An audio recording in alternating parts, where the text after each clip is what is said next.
Hey guys, what's up? Let's take a look at chapter 10. Chapter 10 is realistically the years after the Constitution and everything else, and kind of getting into Jefferson's presidency. But again, let's take a look at some of these things. So, a couple of things, right? 1790, population was doubling every 25 years. The cities were growing, but the country, 90% of the country was still very much rural. And so that's one of the things, right? When we remember from the beginning of the year, we talked about how the in the north they couldn't necessarily farm, but they could farm, right? They just weren't. They were subsistence farmers. They were Yemen farmers, right? They weren't farming for massive production. Only 5% of the population was living west of the Appalachian Mountains. Most of them in places like Kentucky, Tennessee, and Ohio. In 1791, Vermont became the fourth state. Vermont is right next door to New Hampshire. I've always found it easy to remember which one is Vermont and which one is New Hampshire, because if you look at the outline of Vermont, it looks like a V. So the revolution and problems under the Articles eroded respect for authority, right? So this idea that government is a necessary evil, as Jefferson called it. The frontier was less loyal, especially with Spain ruling the mouth of the Mississippi, right?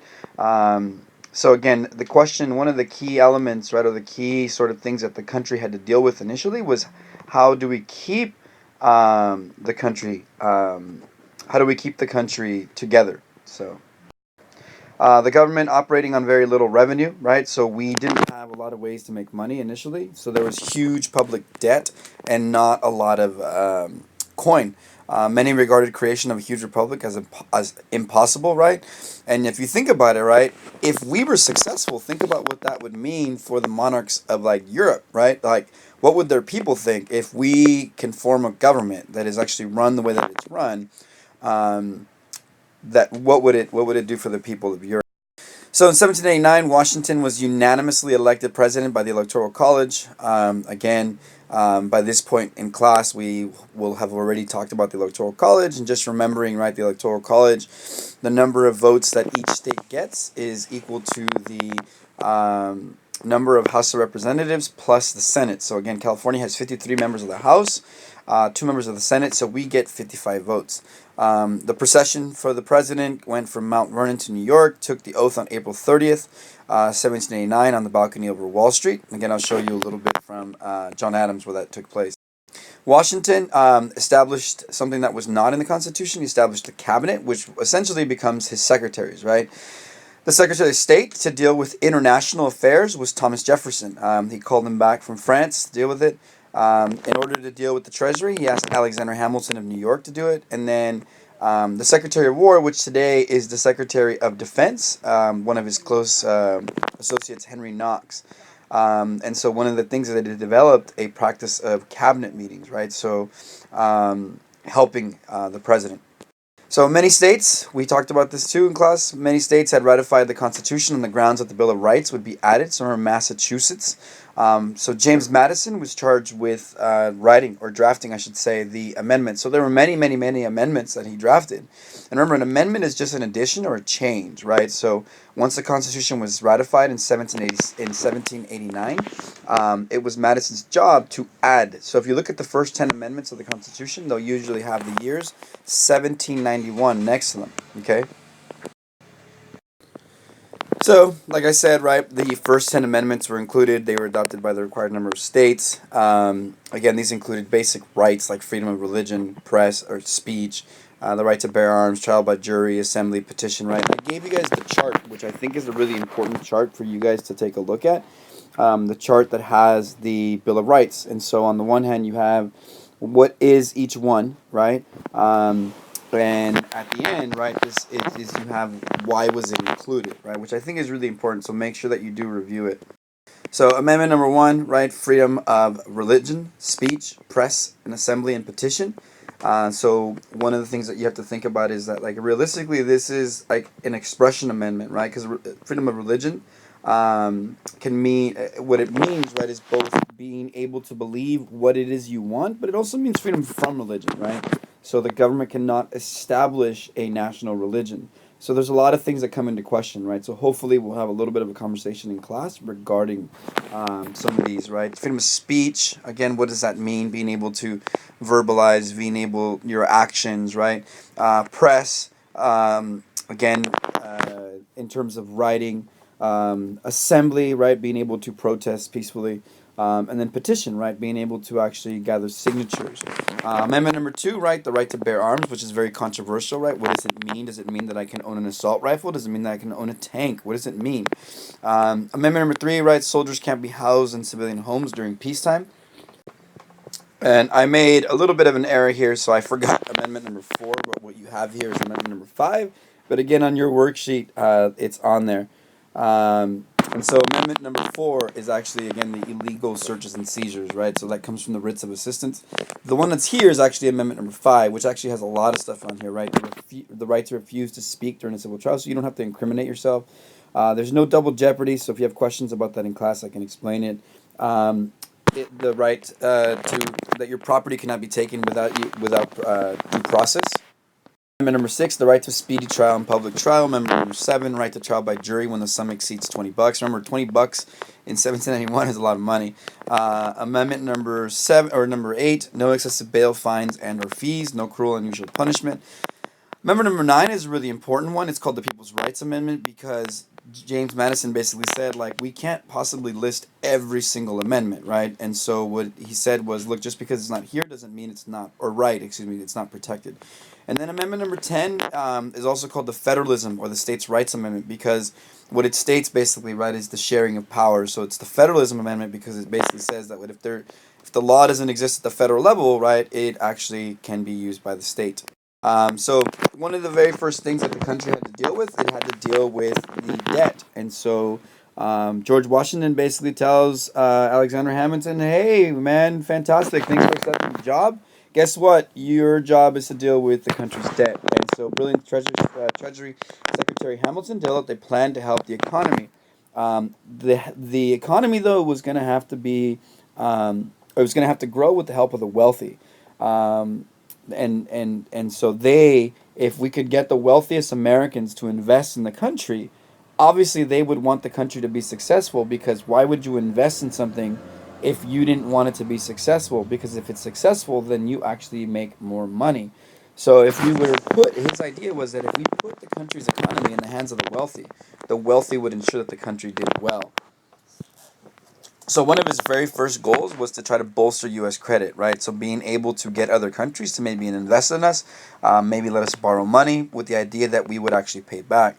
So he urged the U.S. government to pay its debts. $54 million is what the national debt was, and to assume the debt of the states. So at this time, if you took the 13 states, their debt was $21.5 million. So what he wanted to do was basically take the entire debt of the nation and the states and put it together to assume all of the debt. And so it would be about $75 million. So Virginia, for example, had no debts. Massachusetts had the most debt. And so it created a dilemma, right? Why would certain states be willing to give in to this, right? Like, why would Virginia be willing to give this power to the federal government, right? So not only does it raise an issue of, like, states' rights in terms of how much power you want to give the federal government and the treasury, but it also raises the issue of, like, burden of cash. So because of his new plan, right, basically what we have is we have this now national debt of $75 million. So Hamilton said, okay, well, I have ways that we're going to pay for it. How are we going to pay for it? Number one, the United States is going to begin to have a high tariff. So we are now going to make money by charging other countries, right, to sell their products in our country. Once we tax them, that money would go to pay off the national debt. One of the other things that he decided to do was to be able to impose excise taxes. An excise tax would be a tax on things that you don't necessarily need. So, for example, Cigarettes today have an extra tax, an excise tax. Why? Because you don't have to smoke. And so people who smoke don't like it, right? Because they're like, why are we paying these taxes? And it's like, well, you're the one that wants to have this vice, right? Gasoline has an excise tax, right? Even though the government does actually pay a lot for our gas. So back then, they had the idea that, we are going to put an excise tax on things like whiskey. right? So the distillers, right? You're going to sell whiskey. Whiskey is not something that we have to have, but people are going to buy it at a high rate. So guess what? We are going to put a tax on it, and the money that is going to come in from the tax, we're going to use to pay off the debt. And then the third is where you start getting into the idea of the wealthiest, right? And so with the assumption plan, what it is, or excuse me, with the bond plan, is that they would sell bonds, right? So let me give you an example. Actually, I'll explain the example in class because I think it's easier to explain if I actually draw it up for you guys in class and I give you the example of Nadia and Alessandro with bonds. But this is his plan. This is the assumption plan. So what happened was the anti-federalists, right, the states' rights advocate, they were not happy with this plan. They basically looked at the plan and they were like, this is a scheme by the federal government to actually have more power over the states. And so they were not willing to give into it, right? So people like Madison, Jefferson, a lot of these people out of the anti-federalists, they were not willing to give in. Eventually, it does get ratified. I'm going to tell you what happened in just a second, but I wanted to kind of talk a little bit about some of the tariffs, right? So in 1789, the first tariff law, which was 8% on tariffs, the goal again was revenue and protection for the new industry. In 1781, the excise tax on few domestic items like whiskey were like 7 cents a gallon. So again, these are some of the very first ones, and that's why, if you think about it, right, why the whiskey rebellion happens. But we'll get to that. So how did they get his plan to get passed? So there was a plan to move the capital to Philadelphia, Pennsylvania. The Southerners did not want it to be moved there. Southerners were also upset about this assumption plan.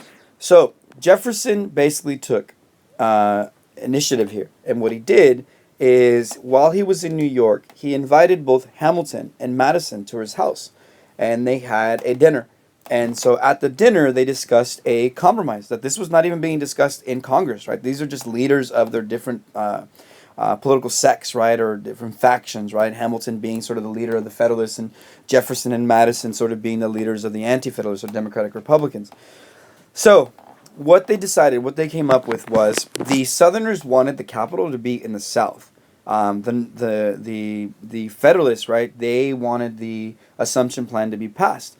So Jefferson has this meeting, and at this meeting they compromised. So the Anti-Federalists promised the Federalists that they will accept the assumption plan if the Federalists can push in Congress to not move the White House, right, or the Capitol, excuse me, to Philadelphia, but to move it to where it is today, which is on the mouth of the Potomac River, right, in what is today like a part of Virginia and Maryland, right? For the most part, it's just Maryland today, but we'll talk a little bit about that in class. But so the Southerners agreed to to accept assumption, and the Federalists agreed to move the capital to where it is today, which is Washington, D.C. Now, who does this upset? It obviously accepts Philadelphia. And so that's why today, right, the White House is on Pennsylvania Avenue. So you may not have gotten the White House in the Capitol building, right? But the most important street in Washington, D.C. is Pennsylvania Avenue. So this is known as the Compromise of 1790. So Hamilton then, he throws another curveball at the Anti-Federalists, and he says, oh, by the way, like, we need a place to put all this money. So we need a national bank. And so Hamilton proposes the question of where to put the funds. So he desired a Bank of the United States that would be sort of based off of the British Bank.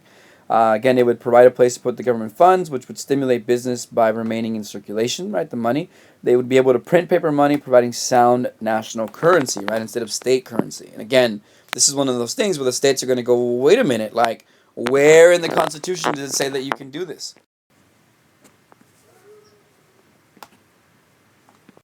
So, was the bank useful? Yes, right, but would it be constitutional was the key question. So Jefferson's argument was the Constitution does not authorize for the creation of this bank. There's nothing in the Constitution that says that we can have a national bank, that the federal government could create it. That since it was not in the federal Constitution, this is a power that should be allowed for the states.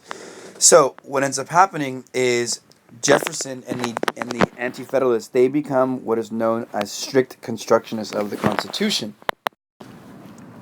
So thus, strict constructionists, basically what they do is they hold this idea that whatever it says in the Constitution literally is what it means, right?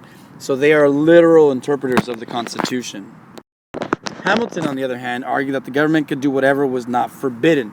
So if it is not, if it just because it doesn't say it in the Constitution doesn't mean that it can't be done.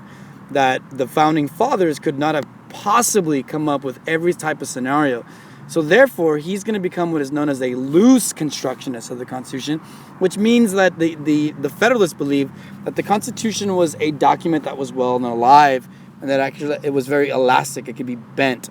So again, what he said was that in the Constitution, it outlined that the government could do what was necessary or proper. So for the American people, in this case, it was necessary and proper to go beyond what it states in the Constitution and build a bank because it was needed for the country. So again, this becomes known as a loose or broad interpretation of the Constitution. So Hamilton convinced Washington to his view, and Washington signed the bank bill into law. So the debate over the bank revealed the North-South split that's going to eventually emerge. Northerners were bankers and businessmen that would actually benefit from the investments of the bank, whereas Southerners were states' rights advocates that argued in favor of strict construction and a distaste for Northern businessmen. The bank was created in 1791, and it was chartered for 20 years. So it's going to be set to expire in 1811. So this furthermore, like I said, ignites this idea of states' rights. And so you're going to begin to see that many Southerners are states' rights advocates. And so they're going to argue, right, that the federal government cannot impede on the rights of the states. And this is going to play a major role eventually with the Civil War. So in 1794, part of Hamilton's assumption plan, right, was the excise tax. And so one of the things that was taxed was whiskey.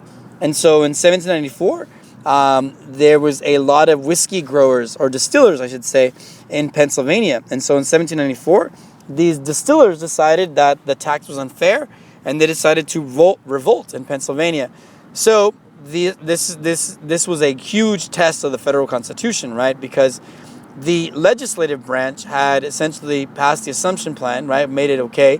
And so now it was the job of the executive branch to to execute the plans of the legislative branch. So if the whiskey farmers are the distillers, right? If they were revolting against a law that was passed by Congress, was it the job of the executive branch to enforce it? So the executive branch, in this case under Washington, decided it was, and so they sent in the military. Before any action was actually taken, the whiskey distillers actually disbanded, but it showed the might of the federal Constitution and the federal government.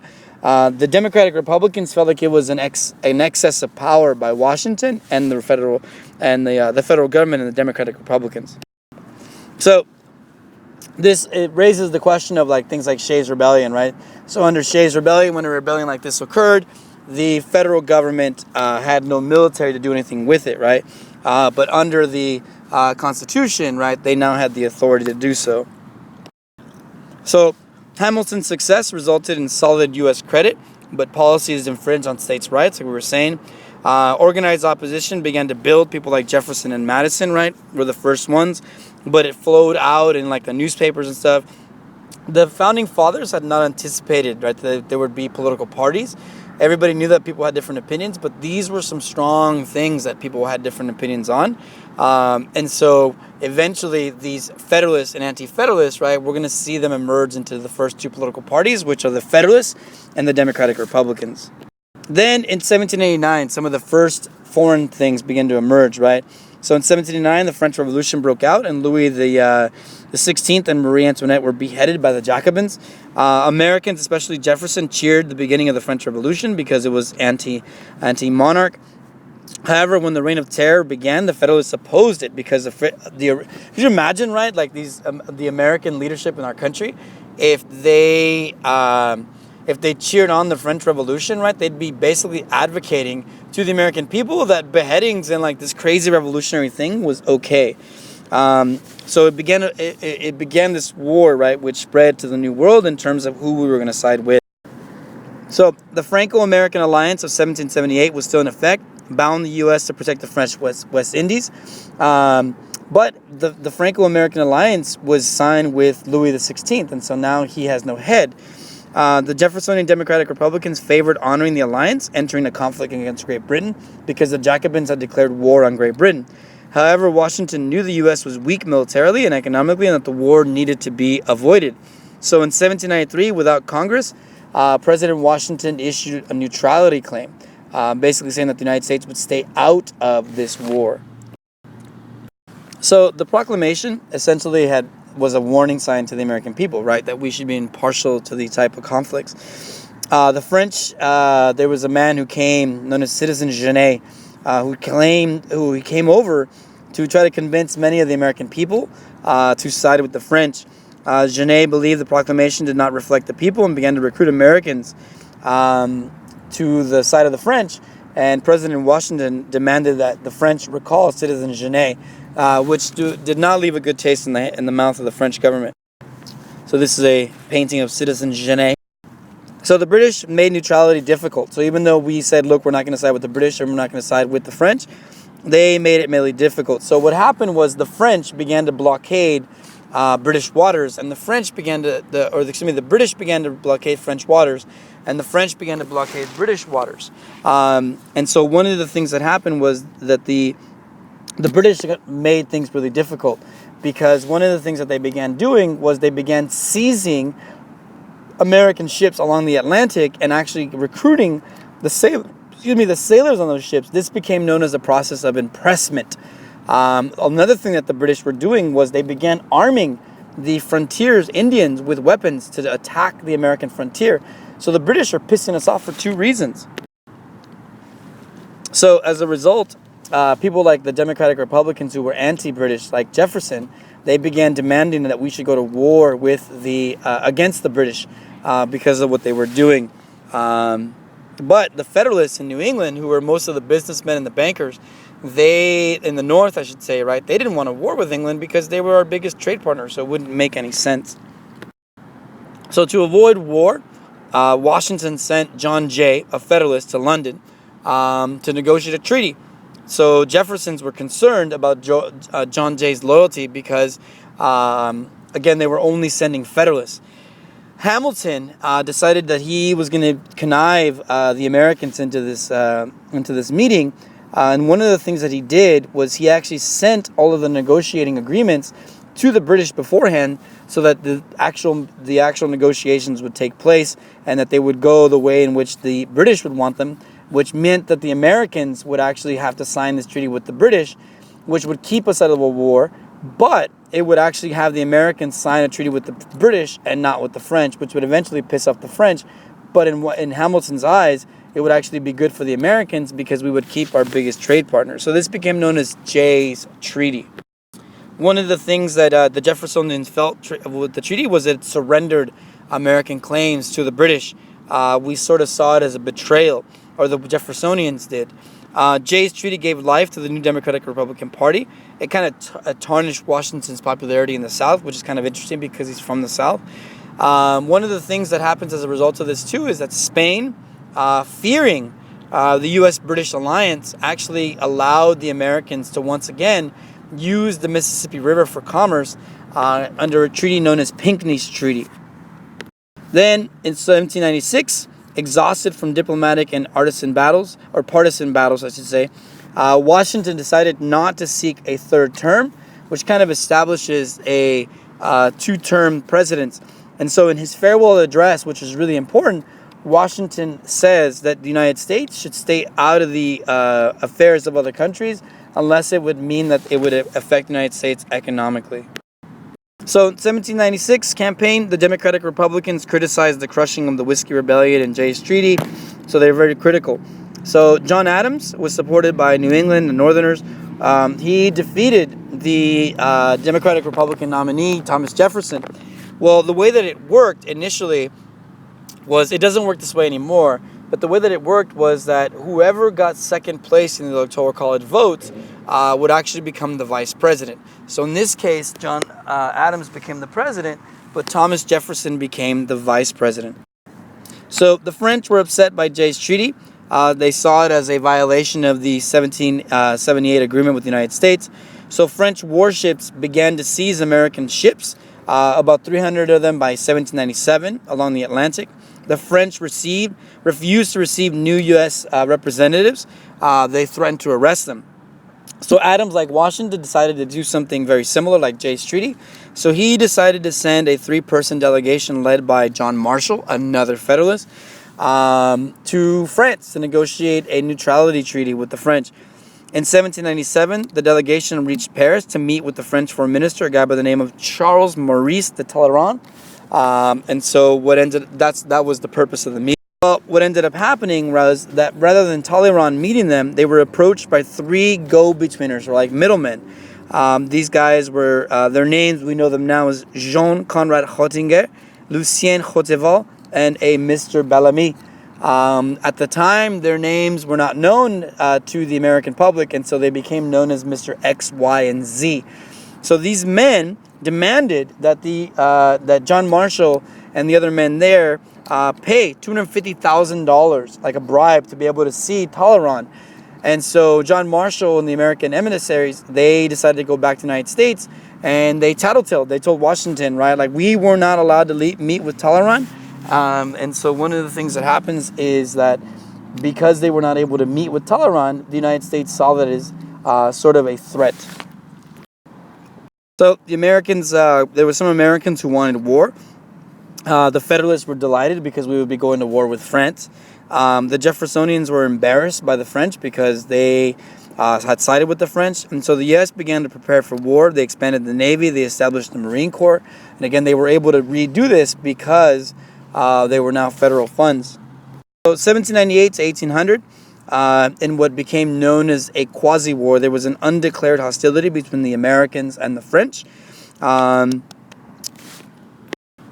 So Hamilton and some of the Warhawk Federalists, they were not happy with John Adams because he eventually tried to negotiate a peace with France. It isn't until 1800 that Napoleon becomes president, emperor of France, that he negotiates a treaty with the United States. And so for many of the Federalists, they were really upset with Adams, even though he was a Federalist himself. So during the Quasi-War with France, many of the Democratic Republicans, led by Thomas Jefferson, the vice president, began to become very critical of John Adams. And they began to speak out against John Adams in newspapers. And so John Adams and the Federalists decided that they wanted to silence them. And so they passed a series of laws that became known as the Alien and Sedition Acts, which basically forbid during a time of crises for people to speak out against the United States government during a time of crises. But again, they essentially were passed to silence the Democratic Republicans. This actually created a rift between Thomas Jefferson and John Adams. So one of the questions that I brought up was whether or not these Alien and Sedition Acts violated the federal Constitution. Did the federal government have the right to essentially limit freedoms during a time of crisis? The Federalists are going to argue that yes, because it was necessary and proper during a time of crisis to be able to do this. The Democratic Republicans are going to argue that it specifically says in the Constitution, it is written that we have freedoms like speech and press, and so therefore they did not have the right to be able to do that. Benjamin Franklin, there was a famous quote by him that said, "Those who would give up essential liberty to purchase a little temporary safety deserve neither liberty nor safety." And we'll talk about this quote in class. So Jefferson and Madison responded to the Alien and Sedition Acts by trying to get some of the states to pass legislation that basically said, we will not follow the Alien and Sedition Acts because they are unconstitutional. They tried to get this done in both Kentucky and Virginia, and so they became known as the Kentucky and Virginia Resolutions, or Virginia and Kentucky Resolutions. Basically what they said was that the states had the right to nullify a federal law if they felt it was unconstitutional. Unfortunately for Jefferson and Madison, that is not legal. And this is going to actually become a very important legal process for the next 60 years, which is going to play a key role, right, in the Civil War, because some of the southern states, they're going to fear that the federal government is going to try to rid itself of slavery. And so these states are going to argue that they have the state right to nullify federal laws. So one of the ways to look at it, right, with the election of 1800 is just the difference between the Federalists and the Anti-Federalists, right? Federalists believed in the rule by the best people. They distrusted a full-blown democracy. They advocated strong central government to crush democratic excesses, things like Shays' Rebellion. The government should support enterprise, so business and banking, and they were very pro-British because of trade. The Jefferson-led Democratic Republicans appealed to the middle class and the underprivileged. He was kind of seen as a so-called traitor to his upper class because he opposed tyranny and sort of an oligarchy. And so they believed in a weaker central government, most power that should be retained by the states. No special privileges for upper class, manufacturers, agriculture, most important. Rule by the people, right? Voting for all literate people. So that meant that education is going to play a major role for the Democratic Republicans.